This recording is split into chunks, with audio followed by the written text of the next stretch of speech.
All right, lesson 13 here from Genesis chapter 11. God calls Abram. You should have this sheet here that's got a map on the front and a map on the back. Helps us to understand, especially in today's lesson, where Abram is traveling between. Okay, you have a larger area map, shows India and parts of northern Africa and most of Europe and Arabia down here. So the things look real close together. But if we flip over on the back, now we get some of the same places. But here we see between the two rivers here, Tigris and Euphrates, and over here we see on the sea, and then we see where Abram is going to be traveling to. So it's more closer up. So we start to see how far he was traveling. Having that map in front of you will be helpful today. Okay? So we're going to start here in chapter 11. We read to the end of that, where in the generations it was saying that we had this gentleman Terah, and he had 3 sons, Abram, Nahor, and Haran.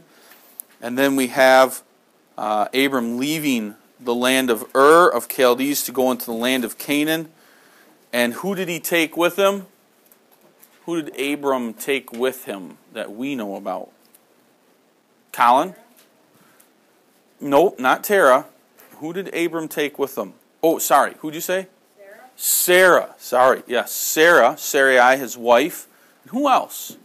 Jen? Lot. Took Lot. Okay. So we see that. Okay. God made a covenant with Abram. It's not a different covenant. It's just God is reminding Abram of that same covenant that God had given to Noah, and that same covenant that God had given to Adam. They were not new covenants, they were the same covenant, continuing on here in the line of generations. Okay? So, Abram is going to be the father, we know, of that special nation, because the Jews still even today say, father, they look back at Abram. Okay? And we'll see many times, what we saw last year in the studies of the Old Testament, the Jews, the Pharisees kept saying, well, our father Abram. So they associate Abram with being the father of that special nation of Canaan. Okay? So we read those last few verses from chapter 11. Okay? And Sarai, it said there, was barren. She had no children. Lot came with. So when we take a look at that map, maybe it helps us to understand what line of people did we say maybe traveled that direction at the when Noah, after the ark landed, and Shem, Ham, and Japheth all needed to spread out through the land to be fruitful, multiply, and fill the earth. Who went this direction over into this area? And his generations even further probably. Who went over to this area? Do you remember? Shem, Ham, or Japheth? Colin? Yeah. You're right. Shem. Whose descendants probably went down into Arabia and Africa? Kenton? Nope. So that leaves Amber. Ham. Okay, are the descendants of the Africans, Ravens. Japheth, we would see having gone up here into Europe, and Shem having gone this way. But again, many of them maybe came back or stayed together because, well, I should stop there. So Abram is from the line of Shem. His family would have settled over here. Okay, in what is now present-day Iraq. But in our last lesson, we also saw with the Tower of Babel, that also is where Nimrod and the people gathered there. So probably we could say maybe 20, 30 miles away from where Abram's family had settled. Okay, where this Terah had settled. We also see the Tower of Babel going up there. So for a time, we can imagine after Shem's family left and traveled that direction and settled down in there, what a good, godly area to live in. You wouldn't want to go and follow Ham's family because we know they're going to go want to live in sin. Japheth's family is a Gentile, so obviously some of God's people are there, but yet probably many of them are. But it's Shem's family that would be the good, godly place to live in. However, as we saw, as time went on, the sins of man continued to grow and grow and grow, and they exponentially got worse until they decided to build a mighty tower there at Babel to be able to show their power and their might under Nimrod, and God destroyed it there. So now, instead of that land necessarily being a land full of good, godly people to be communing with, It seems that it's a land that has quite a few people who are ungodly, people you wouldn't want to be with and you wouldn't want to associate with. Okay? So, that is where Abram is. He's living in Ur of the Chaldees. That's where his father had settled. But it's probably not that good, godly land that Shem and his descendants first established. Okay? So, let's take a look at chapter 12 here and read some of those verses. Now the Lord had said unto Abram, Get thee out of thy country, and from thy kindred, and from thy father's house, unto a land that I will show thee. And I will make of thee a great nation, and I will bless thee, and make thy name great, and thou shalt be a blessing. And I will bless them that bless thee, and curse them that curseth thee.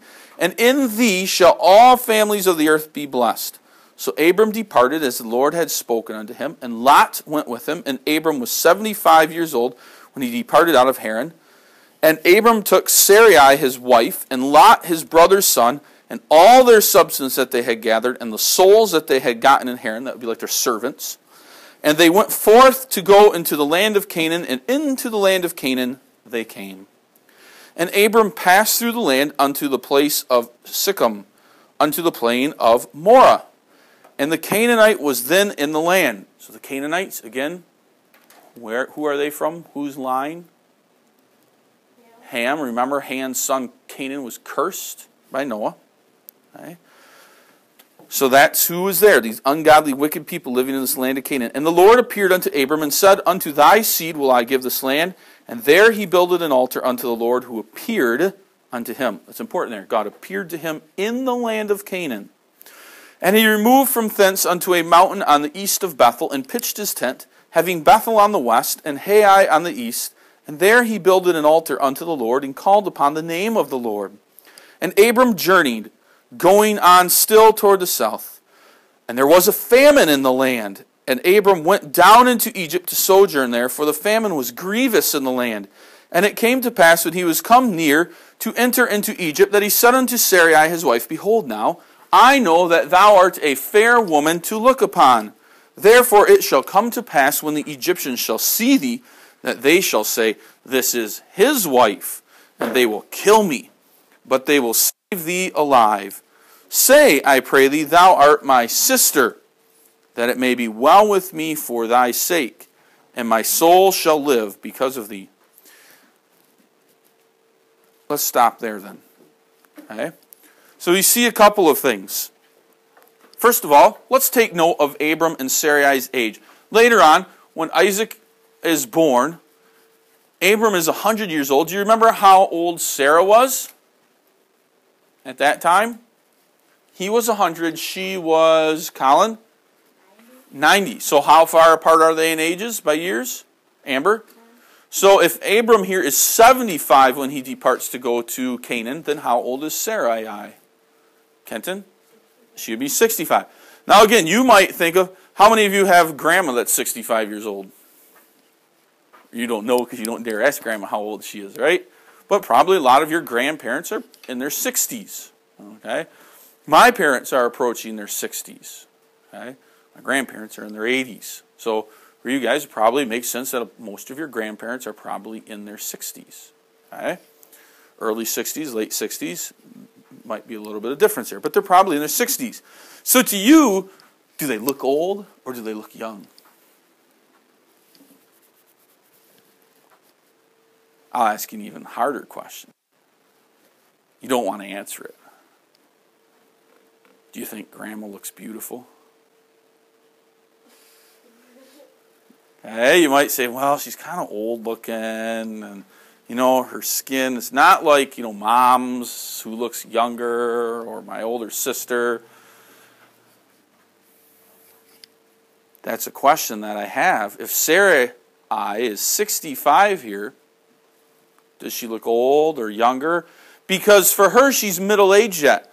It would be like for us saying somebody in their 30s or 40s, like your moms. Okay? They don't look as old as grandma. You might say when they get themselves all made up, they look beautiful. Okay? But, so that's the question here. Sarai is going to live to be 100-something. So she's really only half of a lifetime of what we think. So again, that's a question that we don't quite know. But because the Bible tells us she's beautiful to look upon, it would be fair to say that probably they didn't look as old at 65 as we do now, because that wasn't their full lifetime. Okay, we know she's still going to have a child, even though she's past the years of bearing here. But anyways, that plays a big part, is their ages. So that's something that we want to make note of here, is their ages. Okay?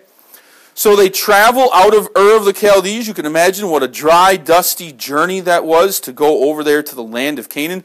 A land where you might wonder what's there and what's it going to be like. If mom and dad told you guys, hey, dad has a job opportunity and we're going to be moving to Mexico.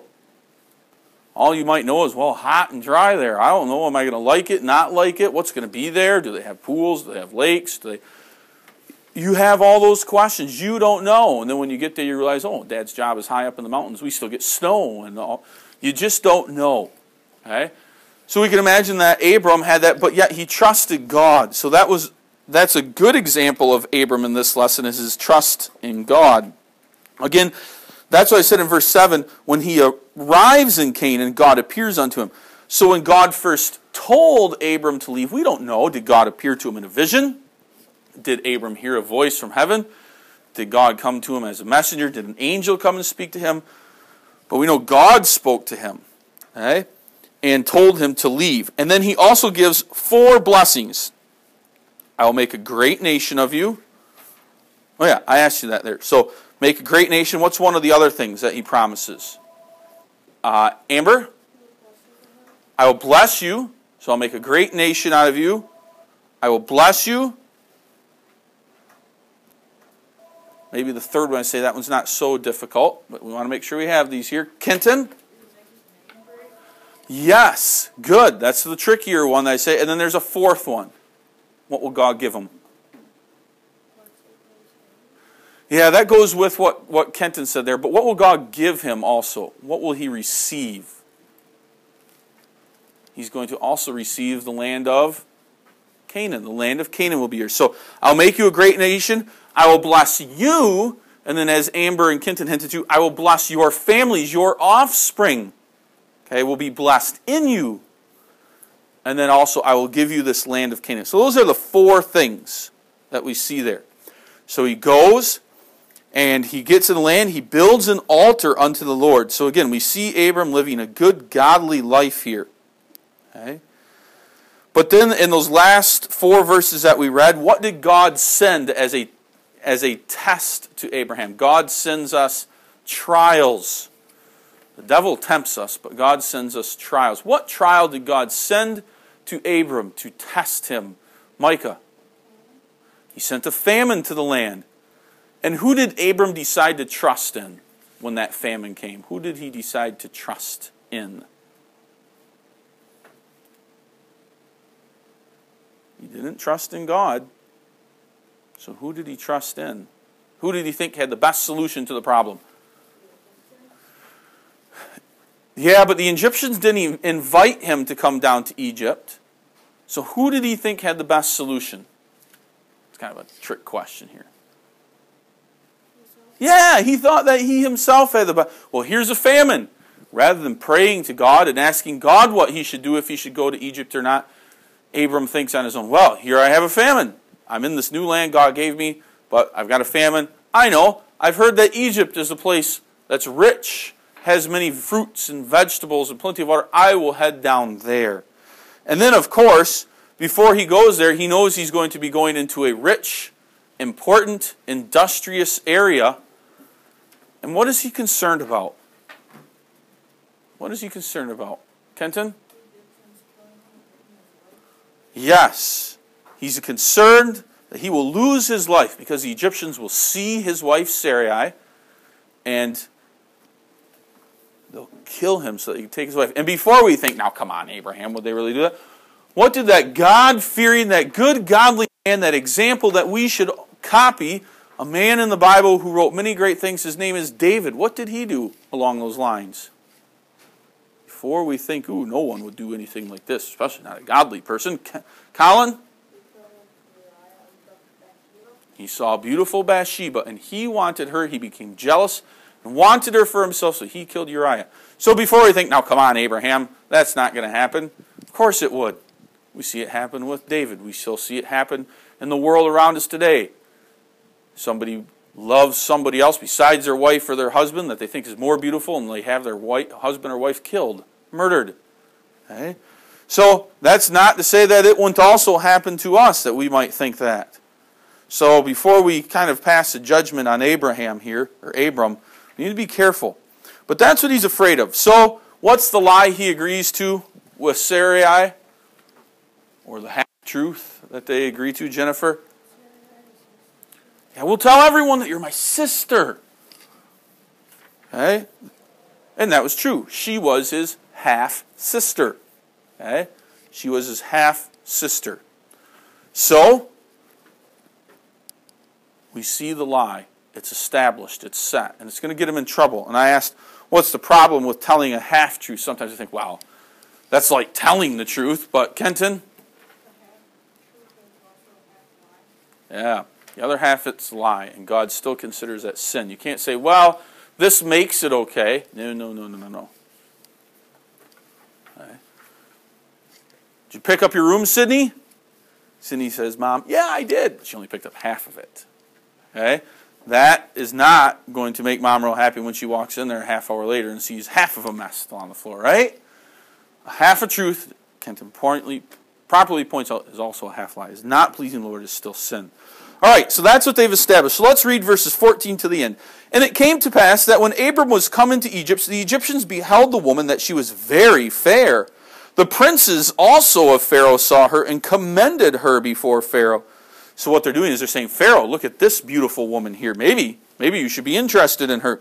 And the woman was taken into Pharaoh's house, and he entreated Abram well for her sake. In other words, he paid Abram well. He gave him lots of things. And he had sheep and oxen and asses and menservants and maidservants and she-asses and camels. And the Lord plagued Pharaoh and his house with great plagues because of Sarai, Abram's wife. And Pharaoh called Abram and said, What is this that thou hast done unto me? And why didst thou not tell me that she was thy wife? Why saidst thou, She is my sister? So I might have taken her to me to wife. Now therefore, behold thy wife, take her and go thy way. And Pharaoh commanded his men concerning him, and they sent him away, and his wife, and all that he had. He was right. His wife was beautiful. When they came into Egypt, the princes even commended to Pharaoh, said, Pharaoh, look on this beautiful woman. Obviously, the Pharaoh probably had many wives, hundreds of wives, like David and Solomon eventually would have. And so they say, well, here's another one for you to have. Here's another woman to be your wife. Why don't you marry her as well? She's very beautiful to look upon. And the half lie comes out. Well, she's my sister. I'm not related to her. And what does Abram allow her to do? He allows his wife to be taken into the palace of Pharaoh, knowing full well of the results that may come of that. But what does Abram get out of it? What does he trade his wife for here? Riches. Oxen, cattle. Remember Solomon? Have you read in Ecclesiastes for devotions? Riches are vanity. Men will do foolish things when it comes to riches. And that's what Abram does here. He would rather trade his wife and allow her to live in this house knowing full well what may happen to her there. But he gets riches. And that's what pleases him. Okay? He obviously allowed her to go. He could have said no, but then Pharaoh would have been suspicious. So he had to let her go. And she goes into the house. And then God, well, obviously, why is Satan pleased with this? What does this accomplish for Satan? Jennifer? Yes. If we can split these two apart, the line of the covenant, the generations that Christ will be born from will be destroyed. This will be perfect. But God intervenes. God comes, and in His providence and in His infinite wisdom, God directs it so that a plague comes upon the house of Pharaoh. The Egyptians, being a very superstitious people, probably think, well, here's this new plague that came to ours. What's the most recent change we made? Well, this woman, this beautiful woman that Pharaoh has taken into his house, she's the most recent new thing it added. Maybe it's because of her that this plague is. And they probably speak to her, and the truth spills out. She probably, with tears, says, yes, Abram is not just my brother, he's my half-brother, and I'm also his wife. And then we can imagine Pharaoh getting that news and being filled with a fit of rage and calling in Abram and saying, get out. You lied to me. Think of the bad things that could have happened. And so he sends them back to Canaan. But what does Abram have as he's leaving? What has he gained while they're in Egypt? What has Abram gained while in Egypt? Colin? God's plan is at work here. Abram was tested and tried, but he was also greatly blessed by God. Okay? So we may not think, well, if I do this sin, I'll be greatly blessed and I can use it. Okay? If Logan starts up a multi-million-dollar company and he realizes that he could lie and cheat a little bit on his taxes and everything else, and he says, well, I'll give that extra money that I make to the church. So that makes it okay. That's not the point here. Okay? God still, yes, did bless Abram, but it doesn't mean that we can live in sin to receive those blessings. God chose this way to bless Abram. But it doesn't mean that we can, again, be like Abram and think, well, I'll be in control, I'll do it my way, and then these things will turn out for us. Okay? So I asked that question, how are we like Abram in this story? Amber? We try to lie to protect ourselves. Okay, we might lie to protect ourselves. Good. Jaden? We lie. Okay, we lie. Good. Sydney? Okay, good. Colin? We don't want to die. Okay, we don't want to die. Amber? We don't trust in God. Don't trust in God. We're just like Abram. Abram was a man of great faith. It says so in Hebrews 11.